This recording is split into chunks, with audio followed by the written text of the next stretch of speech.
Al-Malibari innallaha yanfa'una bi'ulumihim asrarihim wa nafahatim bid-dini wad dunya wal akhirah. Al-Fatihah. A'udzu billahi minasyaitonir rajim. Bismillahirrahmanirrahim. Alhamdulillahi rabbil alamin arrahmanir rahim maliki yaumiddin. Iyyaka na'budu wa iyyaka nasta'in. Ihdinas siratal mustaqim. Siratal ladzina an'amta 'alaihim ghairil maghdubi 'alaihim waladdallin. Amin. Monggo kita lanjutkan pengajian pada pagi hari ini. Bismillahirrahmanirrahim. Qala al-muallifu rahimahullah wa nafa'ana bihi wa bi ulumihi fid dharain amin. Wa kuriha salatun fi tariqi bunyanin. Dimakruhkan salat di jalan bangunan, di tengah-tengah jalan bangunan, jalan yang ada bangunannya. La bariyatin ora dimekruhno salat ing dalem dalane alas. Wa maudhi'i muksin lan panggonan pungli, pengambilan pungli. Begini, salat di tengah-tengah jalan yang di tengah jalan atau di jalan dimakruhkan karena nopo? Karena di sana banyak orang-orang yang lewat sehingga menghilangkan kekhusyuan. La bariyatin ora dalan alas. Artinya kan sepi gitu. Wa maudhi'i muksin lan panggonan pemungutan saniki pungli lah. Alasan yang di sini di tempat-tempat pemungutan selain retribusi resmi niku di sana dikatakan ma'wasyayatin. Kenapa dimakruhkan? Karena di sana adalah banyak tempat-tempat sing ora genah. Ora genah maksudnya iku yo panggonane setan sing akeh lah nang kono. Termasuk yang tidak diperbolehkan atau boten tidak diperbolehkan dalam artian tidak sah boten dimekruhno. Disamakan dengan tempat maudhu'i muksi niku kullu mahalli maksiatin, setiap tempat-tempat kemaksiatan. Kamaudhi'il khamri wal. Jadi sholat di tempat yang mana di sana digunakan banyak kemaksiatan niku dimekruhno. Alasannya nopo? Alasannya ya tadi karena di sana tempat yang tidak layak. Wa bimakbaratin illam yatahaqqaq nabsyuha, dan dimakruhkan sholat ing dalem di kuburan illam yatahaqqaq, yang belum nyata nabsyuha ngeduke. Maknane ngeten. Ana kuburan itu tanah yang di atas kuburan dimungkinkan di sana najis. Kenapa najis? Karena kuburan yang lama, bekas kuburan yang di dalam niku dimungkinkan najis karena mayit secara umum ketika sudah dikubur beberapa waktu itu akan membusuk. Dan membusuknya itu campur macam-macam. Ada campur darah, ada campur nanah. Sehingga di sana dihukumi najis. Ketika nanti ada mayit dan itu nanti dikeduk di dalam itu dan dinaikkan, berarti kan tanah yang di atas itu tanah yang bekas campur dengan kotor. Itu yang najis. Lah, bahasa illam yatahaqqaq nafsuha, makruh itu ketika belum diketahui ngeduke kapan. Tanah iki anyar utawa lawas. Kalau kuburan anyar kan pasti dapat dipastikan bahwa itu tidak najis. Misalnya, ada tanah baru, kemudian tanahnya digali untuk ngubur mayit. Tentunya tanahnya itu tanah yang bersih. Sawa'un sholla ilal qabri am alaihi am bijanibihi. Baik sholatnya itu di atas kuburan atau ke kuburan atau di sampingnya. Itu makruh. Jadi saya ulangi lagi, ada orang sholat di kuburan. Niku makruh karena apa? Karena satu, tanah kuburan, tanah di bawah kuburan. Ya. Kuburan itu di bawah, kayak. Tanah kuburan yang di bawahnya itu ada najisnya, itu makruh karena muhadatsun najasah. Kemudian ketika kuburan itu nyata-nyata baru diduduk, ya, kemudian mayit yang di bawah bekas dudukan itu dimungkinkan sudah ada bekas mayit, yang mana mayit biasanya niku rusak, dan rusaknya itu ada nanah dan darah, maka itu kategori najis. Apabila yakin tanahnya itu najis, maka sholat di atas kuburan itu tidak diperbolehkan karena ngedak najis. Apabila terpaksa mau sholat, itu berarti dia harus memakai sajadah atau pakai sandal. Sandalnya nanti diedak dhuwure. Kama nasu alaihi fil wa tahrumu as-sholatu liqabri nabiyyin. Haram sholat liqabri nabiyyin di kuburan nabi au linahwi waliyin, tapi tabarrukan dengan tujuan ngalap barokah au i'dhaman utawa ngegungno. Salat nggih madhep kiblat, salat nggih ngadhep Gusti Allah. Ya. Dia salat di kuburan dengan tujuan ini tidak boleh. Tidak boleh ini ya tetap sah boten, ya tetap sah. Sah tapi tidak boleh. Tidak bolehnya itu min haitsul fi'lu. Wa bahatha Az-Zainul Iraqi adama karahati sholati fi masjidin tara adafnun nasi haulahu.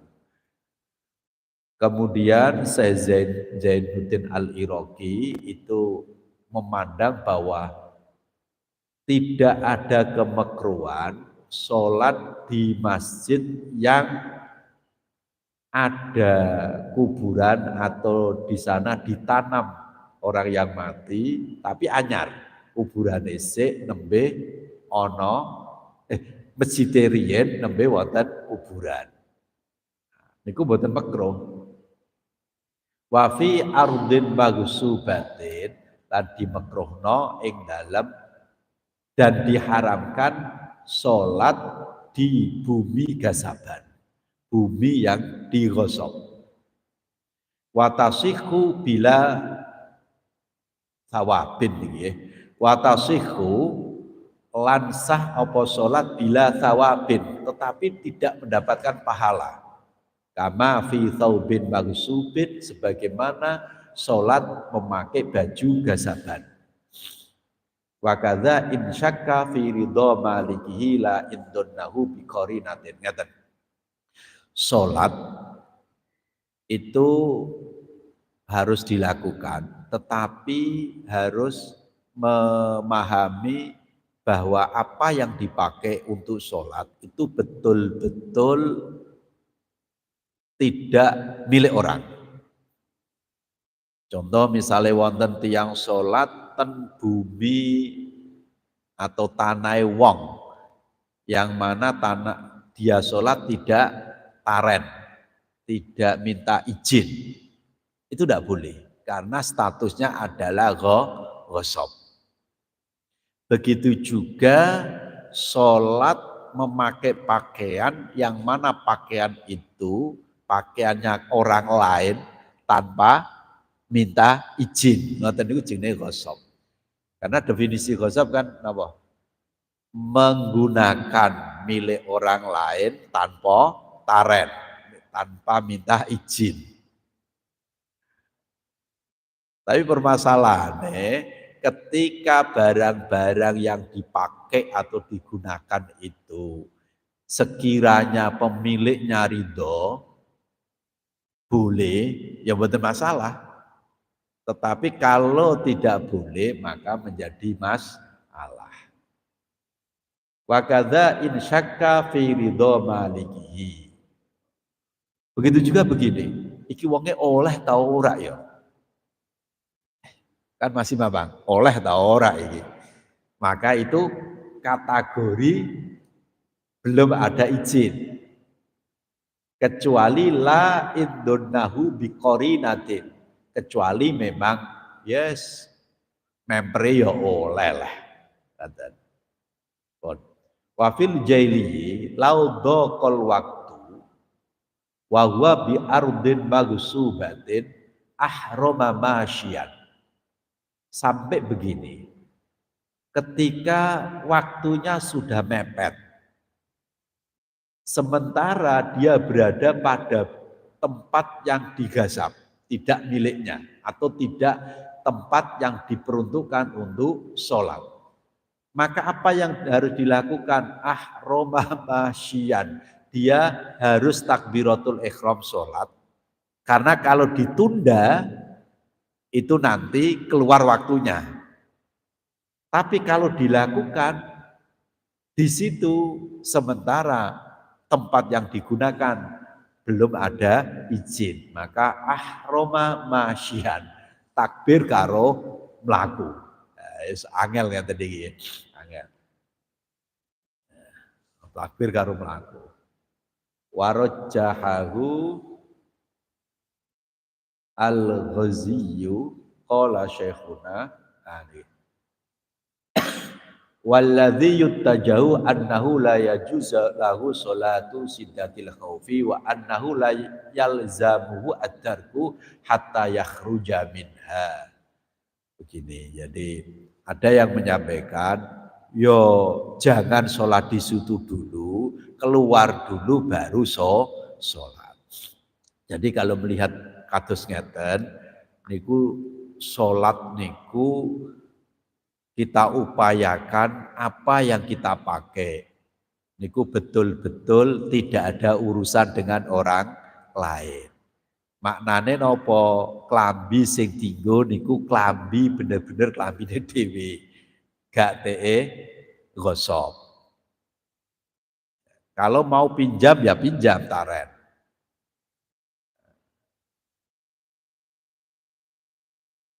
Di tempat orang begitu juga. Kecuali kalau kita berprasangka atau bahkan yakin orang yang memilikinya boleh tidak mempermasalahkan.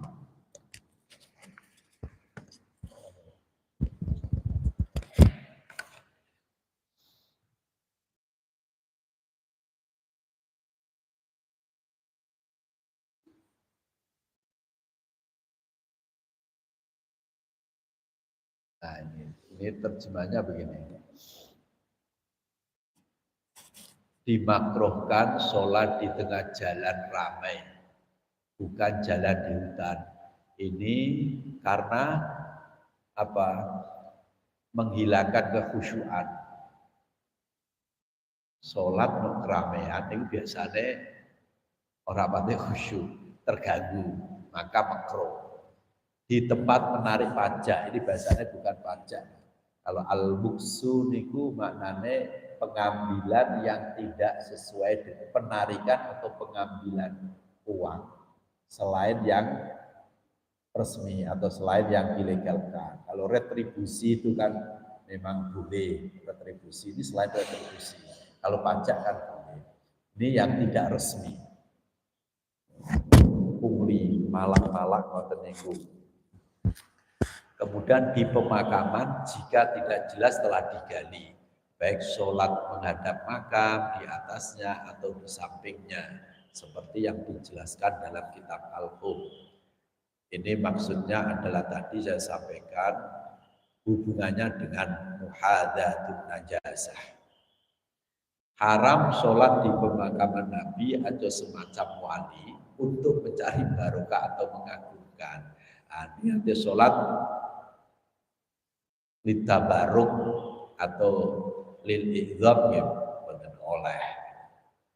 Imam Zainuddin Al-Iraqi membahas tentang tidak dimakruhkannya sholat di masjid yang sekitarnya dibangun pemakaman setelah berdirinya masjid. Masjid riyen nembe ono pemakaman itu tidak masalah. Di bumi yang digasap, namun hukumnya sah tanpa pahala.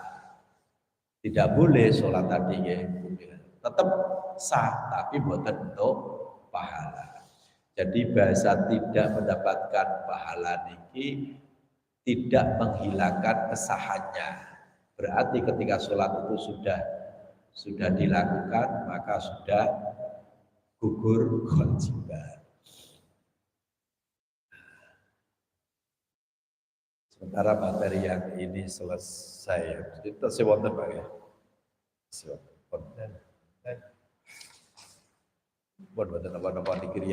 Dari sini ada yang perlu ditakletaken terkait dengan kemekruhan atau keharaman sholat.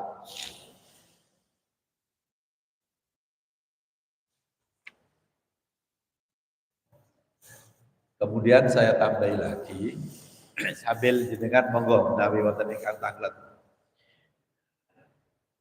Kemekruhan dalam sholat masih banyak sekali, di antaranya adalah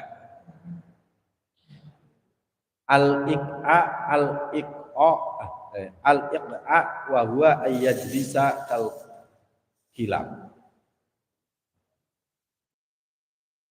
Al-iq'a wong salat linggahe nggih ditempelno no ngeten iki. Tapi jarang ya.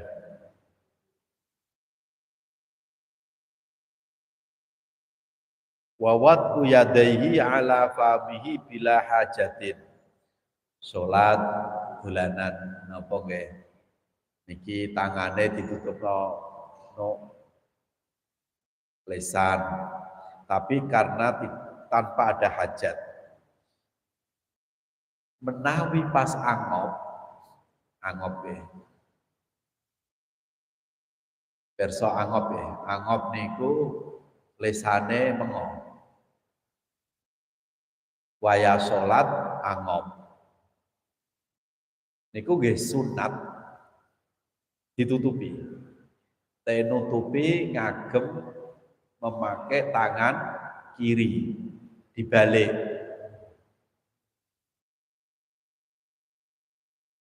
Dan itu tidak hanya berlaku dalam sholat.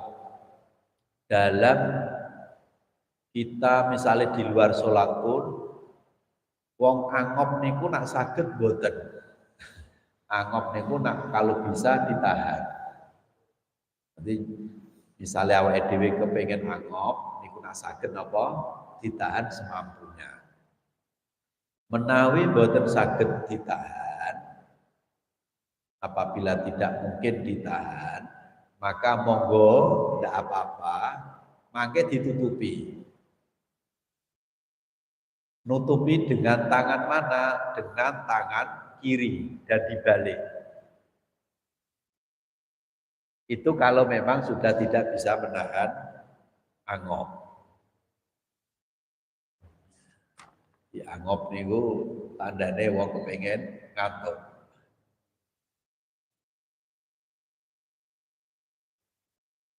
Termasuk melih sholat yang dimakruhkan adalah wal isra fi ayyam tasiro ala aqallil wajib.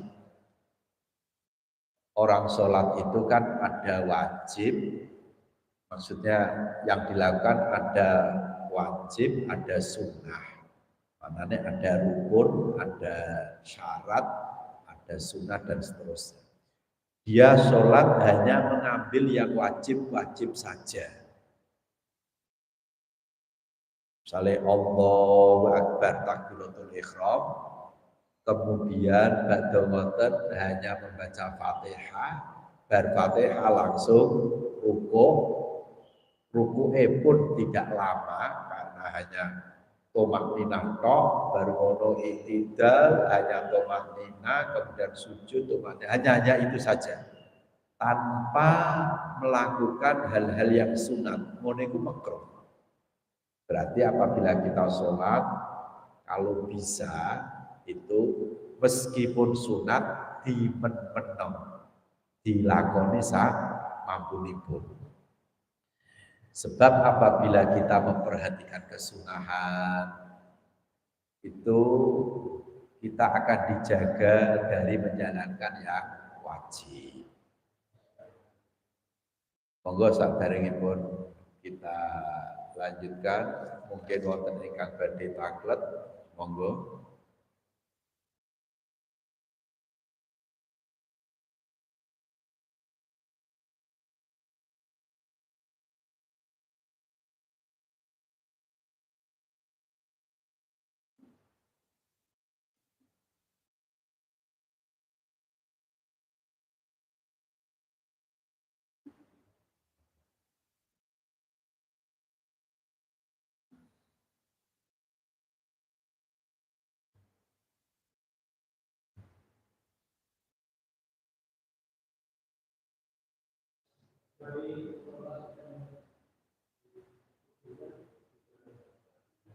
Oh, sholat dan kuburan.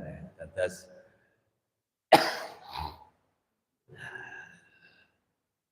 wonten sholat, ten kuburan itu saged ugi piyambake sholat di atas kuburan. Di atasnya. Nah, di atasnya berarti ada dua kemekruhan. Yang pertama adalah dia sholat muhadatun najasa, nganceri najis meskipun tidak langsung kena najis, itu makruh. Makruh yang kedua adalah berdiri di atas kuburan, itu udah oleh. Tengok-tengok di atas kuburan itu boten pareng. Mulane misale kita mau ngajikno, mau ke kuburan, itu upayakan satu, jangan sampai kita duduk di atas makbaro. Kemudian yang kedua, jangan sampai kita menginjak-injak makbaro. Karena apapun yang terjadi, bahwa makbaroh di dalamnya ada orang yang berbaring meskipun menjadi mayit. Ini kurang sing sholat ten dhuwur kuburan. Kemudian sholat di samping kuburan sama. Contoh sing saged kita contohkan adalah kalau tadi sholat wajib ya monggo. Begitu juga sholat mayit. Kan misalnya kita takziah kemudian ketinggalan nyolati. Kita datang sudah disolati. Sementara kita eman-eman mosok gak nyolati. Kita tahu bahwa ganjarane wong takziah ketika mau dari rumah kemudian nyolati, kemudian sampai dimakamkan, itu oleh Nabi, kata Nabi, mendapatkan pahala 2 kirot. Sahabat tanya, kirot itu kados pundi atau berapa kirot itu? Yaitu kira-kira emas sebesar ya pegunungan atau gunung Uhud lah. Artinya sangat besar sekali.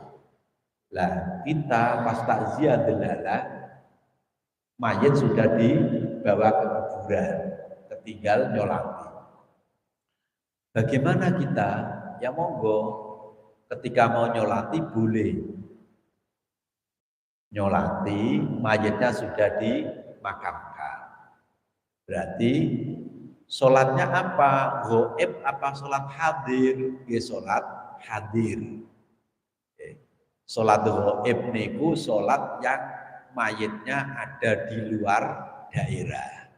Tapi kalau di daerahnya meskipun sudah dimakamkan niku jenenge sholat hadir.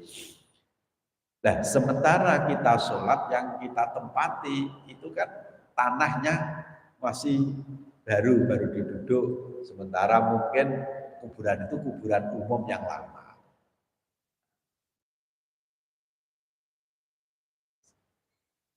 Berarti tanahnya kan najis. Bagaimana kalau kita mau sholat itu? Gewau, pakai alas atau pakai sajadah atau pakai sandal tapi sandalnya di edah. Nonton ya. Jadi sholatnya sholat hadir mayit. Sholat hadir. Nonton ya. Jadi sholat mayit. Wong sarate nyolati mayit niku satu. Yang penting mayitnya itu sudah disuceni. Mayit sudah disuceni. Itu kemudian kan dikafani ya, dikafani. Nah itu sudah boleh disolati. Meskipun di rumah, ibu-ibu misalnya takziah, terus mayitnya kan biasanya dereng digawa ten masjid. Nah, ngoten niku panjenengan ibu-ibu saged nyolati mayit ten daleme, ten griya niku. Selama sampun disuceni, jenengan salat mayit. Perempuan sholat mayat angsal tamboten sae, ora malah muni angsal sae sholat. Tapi ingkang laku jarang ya, jarang. Tapi coba mangke wong niku ndongakna wong mati sholat mayit. Bagi bapak-bapak, nggih boleh. Misalnya jenengan takziah di tempat duka. Setelah disuceni, misalnya dibawa ke masjid masih 1 jam yang akan datang. Sementara lek kesusu arep balik, karena ada wadifah yang penting. Wah, nah aku ngenteni sholat no masjid kesuwen. Maka ya sholat di rumah itu. Terus posisi mayitnya di mana? Ya posisinya di depan lah. Anggap saja imam, meskipun tidak imam, anggap saja imam. Tapi meskipun bukan imam. Nonton nggih. Monggo sedasipun mungkin.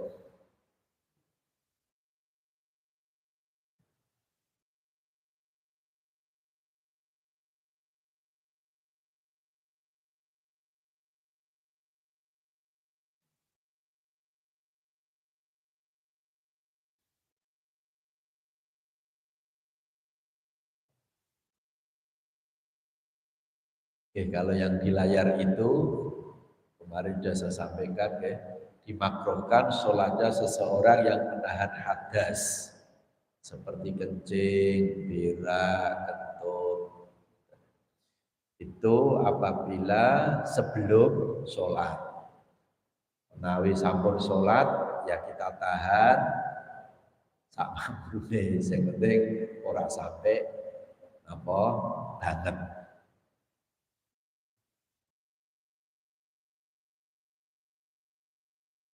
Monggo ingkang senes mungkin.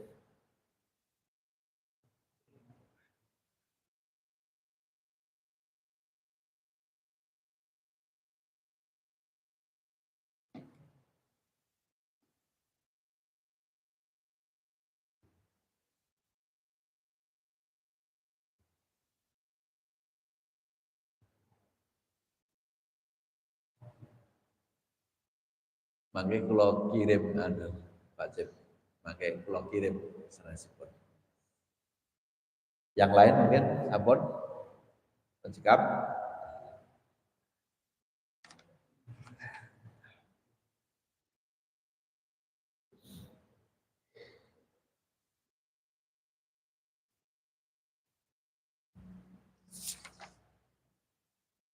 Terus melakukan kemakruhan-kemakruhan ingkang ada punika apabila kita lakukan saat sholat itu ada yang sampai bisa mengurangi apa pahala sholat itu sendiri. Pahala sholat itu sendiri. Contoh tadi sholat di tempat atau pakaian yang gosok. Sebenarnya kadang ya sepele. Sholat di terase wong, sholat di pekarangan orang. Itu meskipun sholat itu harus taret, harus minta izin. Begitu pentingnya kepemilikan dan pentingnya kita menggunakan hak orang lain. Jangan sampai seburu dulu sholat wae kudune tempat yang genah sing apik.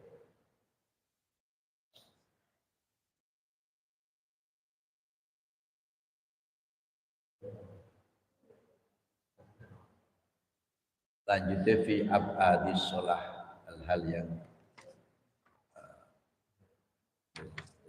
niki riyen pun mangke menawi wonten ingkang badhe mangletna monggo.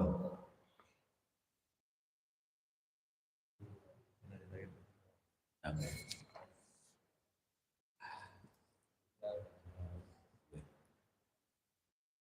Kalau lanjutaken dalam nggih monggo.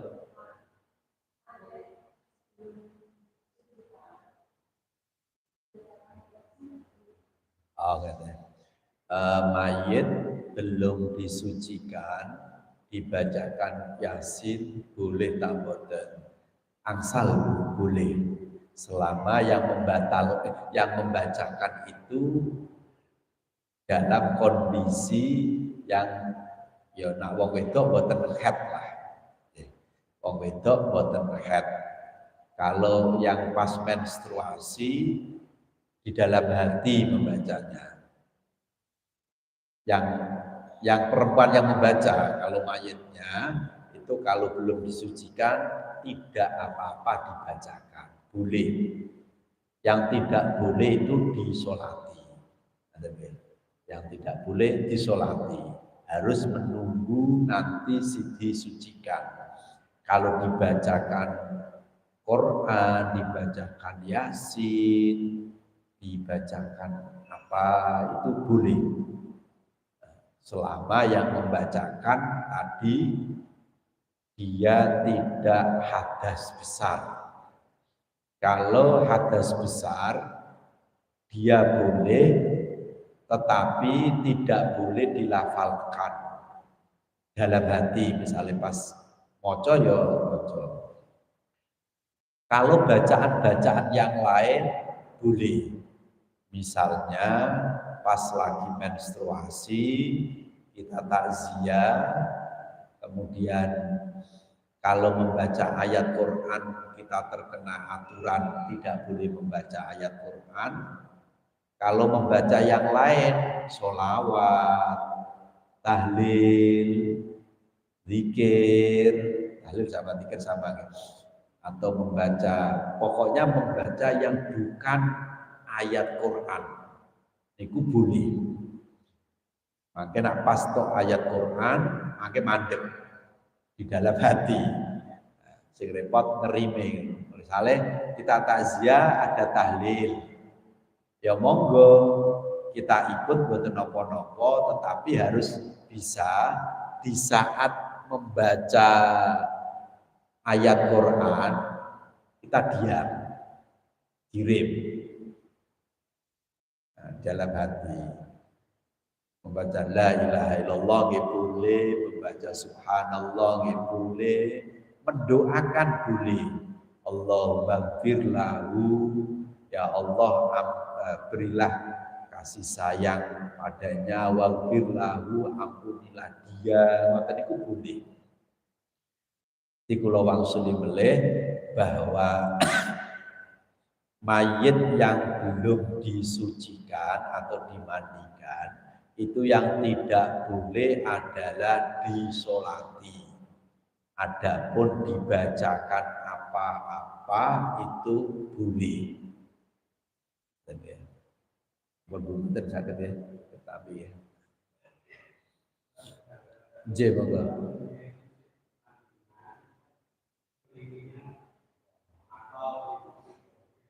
Betul napa-napa niku kan terjawi gitu.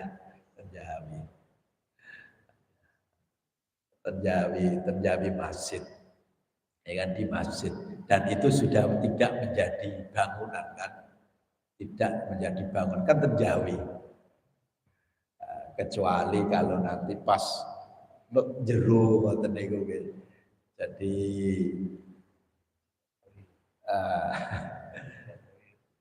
jero terlebet. Niku. Tapi ngeten melih ya, ini ada pengecualian. Tadi kan dimekruhkan itu karena hubungannya dengan nganceri najis. Dan dipastikan bahwa Nabi, para syuhada jelas tidak masuk kategori ini. Karena jasadnya Nabi, jasadnya syuhada niku boten najis. Maksudnya jasadnya tesih boten dipangan sehingga jasadnya utuh. Berarti boten nopo-nopo. Ini keterangan dados para nabi, para syuhada niku jasadnya tasih utuh. Yang dimaksud di sini adalah mayat-mayat secara umum yang dimungkinkan mayat itu akan dengan berjalannya waktu dipangan nopo niku sehingga dan akhirnya ada nanah, ada darah bercampur yang itu najis. Yang jelas para nabi, para syuhada itu tidak masuk kategori ini karena di sana tidak kita dapati najis.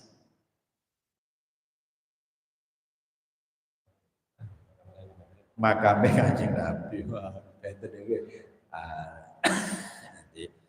boten najis sebab jasate utuh. Jasate utuh. Niku diterangno temriki niku jasate utuh. Nggih muga-muga nggih awake dhewe termasuk jasate bisa utuh.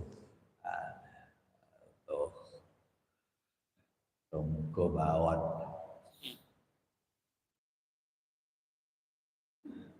Sedasipun sampun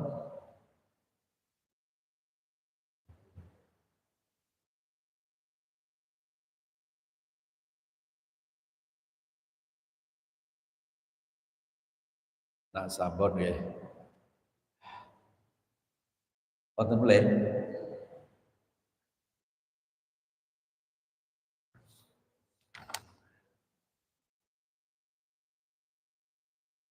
Namun kalau tambah gede 5 menit. Terus ini nerangkan fi abadis sholati tusannu sajidatani kubaila salamin.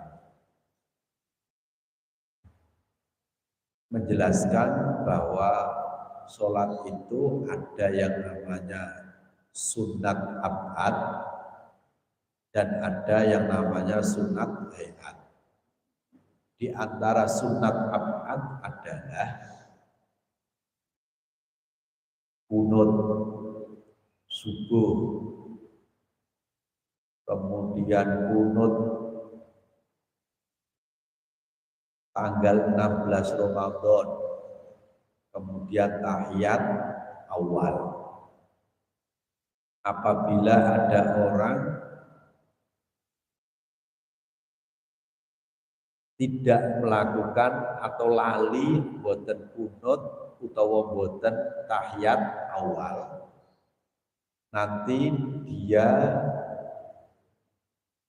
sujud 2 sujudan, yang mana peletakan sujud kubaila salamin, sebelum salam, namanya sujud sahwi. Namanya sujud sahwi. Bacaannya bagaimana? Bacaannya yang relevan atau yang sesuai dengan kondisi lupa, yaitu subhanaman la yanamu wala yasbu. Subhanaman maha suci Allah zat la yanamu sing boten sare, tidak tidur, wala yasbu yang tidak lupa. Tetapi apabila tidak membaca itu, diganti dengan membaca subhana rabbiyal azimi wa bihamdi, subhana rabbiyal a'la wa azimi, a'la ya, a'la wa bihamdi, niku nggih boten napa-napa, boleh-boleh saja. Namanya sujud sahwi.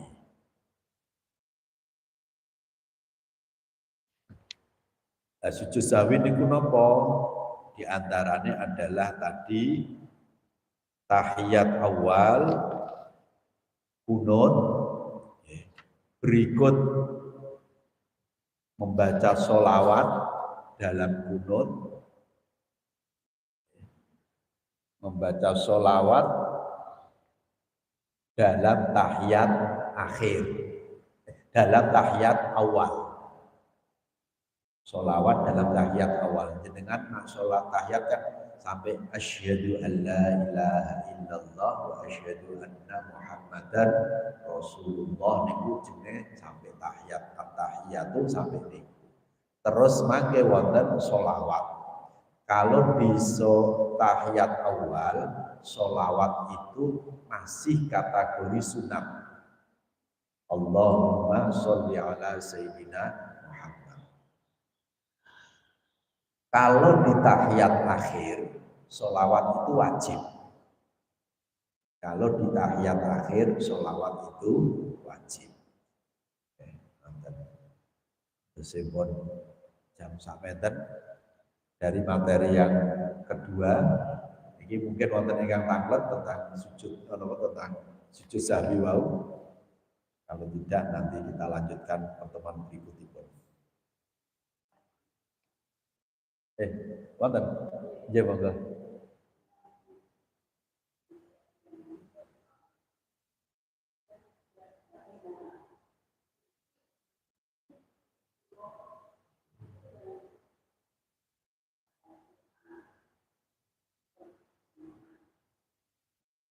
Kok pulang tidak begitu jelas kula kok agak lupa. Ini mengingatkan. Yang lupa imamnya, kita tidak baca kunut, mengingatkan tamboten. Oh, ngoten. Kalau kita jadi makmum, imamipun boten kunut, kita boten usah kunut. Derek boten kunut. Ngaten nggih. Terus ngaten kita jadi makmum, imamnya tidak tahiyat awal atau imamnya tidak kunut, maka kita tidak kunut atau tidak tahiyat awal, mengikuti imam.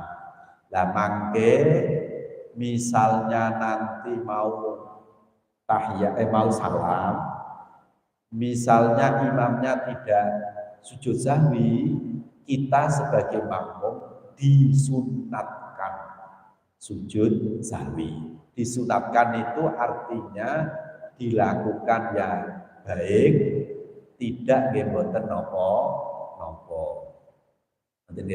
Kalau imamnya itu tidak melakukan, maka makmum ikut tidak melakukan. Ikut tidak melakukan. Itu sunat abad. Namun nggih, saya ngoten nggih. Imam boten melampaui, nggih makmum boten.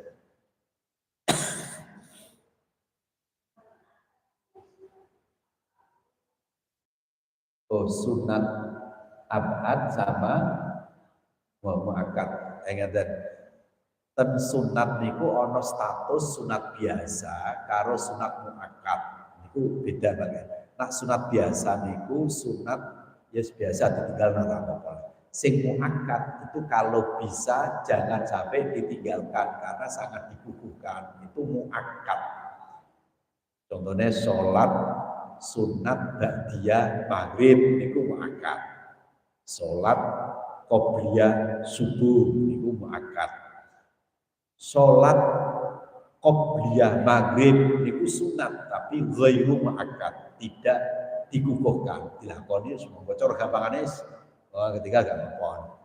Lah kalau abad niki beda, abad niku dengan hayat.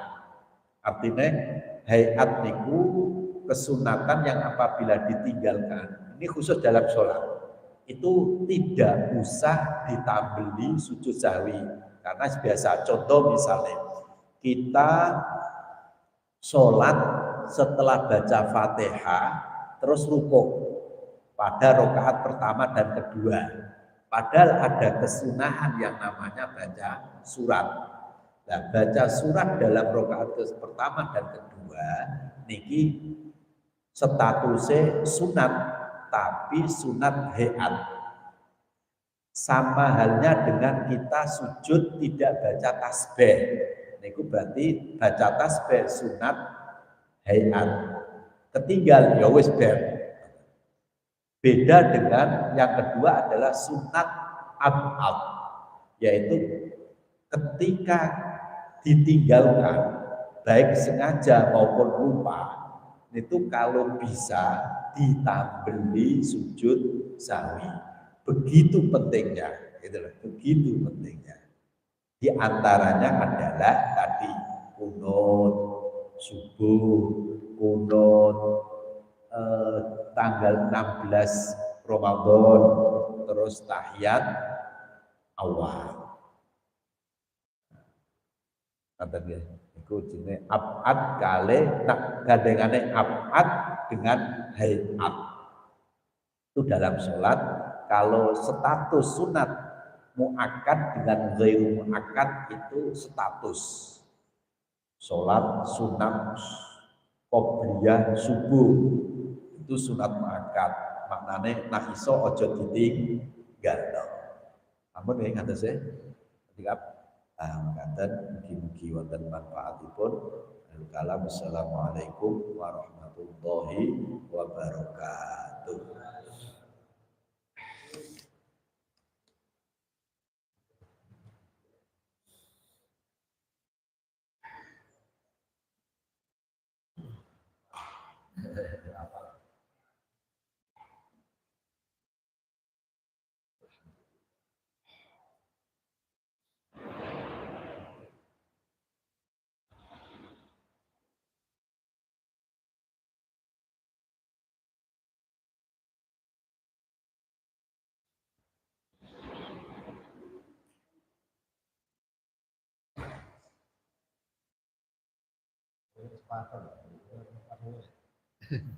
Jam ini.